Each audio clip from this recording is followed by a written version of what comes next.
আজি বকুল নগৰীত অৰ্থাৎ দৰং মহাবিদ্যালয়ত সংস্কৃতিৰ উজান উঠিছে।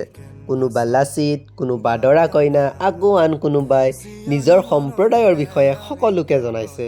মুঠতে আজি তেজপুৰ দৰঙৰ নামেৰে কঁপিছে।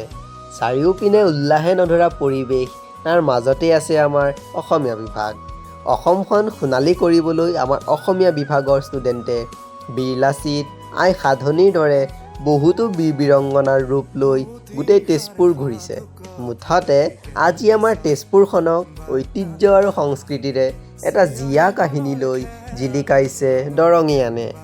এই ৰেলীটো কেৱল ইভেণ্ট নাছিল, এইটো আছিল ডেডিকেশ্যন, এইটোৱে আছিল প্ৰাইড, আৰু এয়ে হৈছে দৰং। জয় আই অসম।